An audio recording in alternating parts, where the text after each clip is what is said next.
I had sex with a man who told me he was terminally ill. What started out as a trip to a new city to help care for someone turned into pretty hard sex. And afterwards he put me in a hotel because his family was making a last-minute appearance, out of concern before he started treatment, and he didn't want them to think he was ordering people off the internet to care for him without asking them for help first. In the hotel, I used the Wi-Fi in my laptop to search him on Google and found his Facebook, LinkedIn, Instagram, and his Tumblr. Things didn't add up, and I messaged the girl listed as his sister, who bluntly responded telling me that her brother wasn't sick with anything that they were aware of and advising me to try and catch an earlier flight back home. Now I'm confused and lost, and I don't know what to do or think. Alright, so as the summary said, I met this guy online. We actually met on Reddit. I truly don't care if he sees this. I thought we hit it off amazingly well. We started talking and suddenly 3 months passed by and we're still on Skype every night and texting like crazy. We never put a label on it, as we both agreed we'd have to pursue a physical relationship before taking it to the boyfriend-girlfriend level. Since he lives in another state, I offered to meet halfway. We aren't that far. He agreed and told me he would let me know what his schedule looked like and we'd plan it out and make it a fun extended weekend or something. So as this plan was in the works, he called me one night to talk to me about a trip he made to his doctor that day. He told me that he didn't want to freak me out, but he had struggled with leukemia for years. He told me that they stopped treatment in his mid-20s and told him his condition was improving. However, very recently they found a growth in his lungs and began him on treatment again. I was a little surprised because not once had he mentioned this at all, and I consider this to be a huge thing to not mention to someone you've been planning to date for 3 months. So I began poking for details and his story kind of started to add up. He did go to the doctor often. He always looked rather skinny and sickly and was really pale.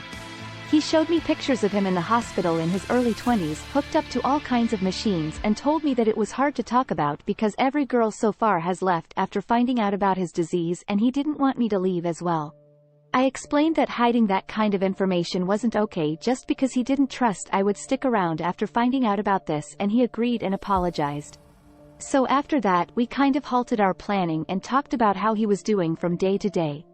Well, one day I wake up at 5:55 a.m. to a phone call and he's on the other end crying and freaking out. He told me that he had to have a surgery to try and remove the growth and that he would be out of commission for weeks afterwards. He knew it was a stretch, but asked if I could stay for the first 5 days after his surgery to help out until he could either hire someone or ask a family member to stay with him for the remainder of his recovery time. Of course, I said yes. I took a week of vacation and packed my bags and booked a flight the day of his surgery so that I would make it just before he went under. I rented a car and got everything figured out on my own. He offered to reimburse me for the price of the plane ticket, but I told him it was all right. The day I departed, I gave a spare key to my neighbor so that they could check on my cat once a day and made the trip over and picked up my car and went to get him. And that ends the backstory. So after I picked up the car, I drove to the hospital he was staying at. I made it to the street the hospital was on when he gave me a call and told me that it ended sooner than he thought, and he went ahead and asked a friend to pick him up and drop him off at home. He gave me his home address and just asked that I meet him there. I was kind of annoyed, because I'm so sure that after a huge surgery like that you'd at least stay in the dang hospital. But he said he was at home, so I went to his house. I picked up some flowers and coffee and rung the doorbell. He answered in sweats and a t-shirt and had this bulky what looked like a band-aid under his shirt. I asked him how he was doing and gave him a hug, and we pretty much hung out from there. He just stayed in bed and I would make him food and bring it to him and watch movies with him. I ordered us takeout at his request and he ate like half of it and said he didn't have an appetite. After we ate, we both fell asleep, and the next day was pretty much a repeat of the day before. Only when nighttime came he suddenly had this burst of energy, and before I know it we're having sex. We had sex all night. He did not once run out of stamina. He was totally into it. He was starving afterwards. The whole deal. We had sex in the morning. We had sex in the afternoon. A lot of sex. Finally I told him to chill out and kind of pushed him away when he was trying to go after like a 10th sex session with me. I touched the bandage and noticed red came off on my fingers. He made no mention of it, so I know he didn't notice. That's when alarm bells started ringing in my head. I went into the kitchen and poured myself a glass of water and began looking through his mail.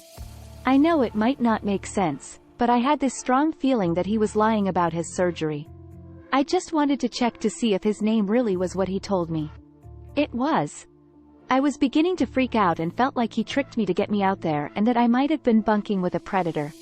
Almost as if he was sensing my urgency, he approached me looking all panicked and told me that his family was on their way over to make sure he was recovering well. He'd already repacked my bags and gave me directions to a hotel by the airport. He apologized for kicking me out and offered to pay for the hotel.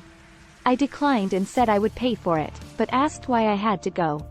In my mind, he wanted me to be his girlfriend. I was there from out of state to care for him. Was it really that weird to be there when family was there? His excuse was that they would be hurt that he didn't call them first to care for him and he would rather not deal with his hurt family on top of his soreness from the surgery. He said he'd visit me in the hotel that night and to just let him know my room number. Well, I didn't go to that hotel. I found a cheaper one and asked the front desk that if anyone calls looking for me to not put them through. They were more than happy to oblige with that.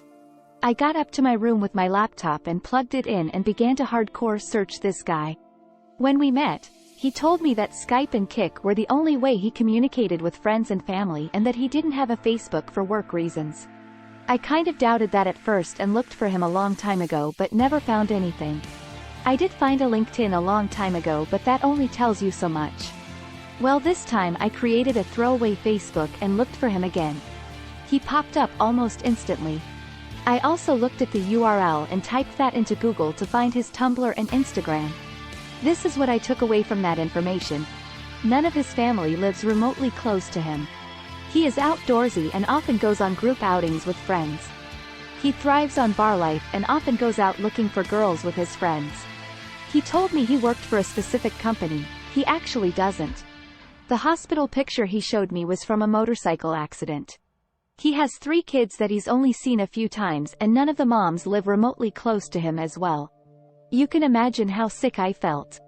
I looked through his listed family and I contacted the person listed as his sister. Surprisingly, she got back to me *quick. She debunked the leukemia lie and told me that he never was terminally ill. And if he was, they certainly had no idea that he was. She suggested I find an early flight and go back home. Then the conversation ended and I just sat there with my tummy in knots. I didn't have unprotected sex with him, but those are huge lies. I ordered food and ate to clear my mind. Then I got in my car and drove by his house. His car was gone but there was another car in the driveway with a Hello Kitty sticker on the back of it. That made me feel worse. I drove back to the hotel and now I'm sitting here in an armchair struggling with whatever I'm feeling emotionally.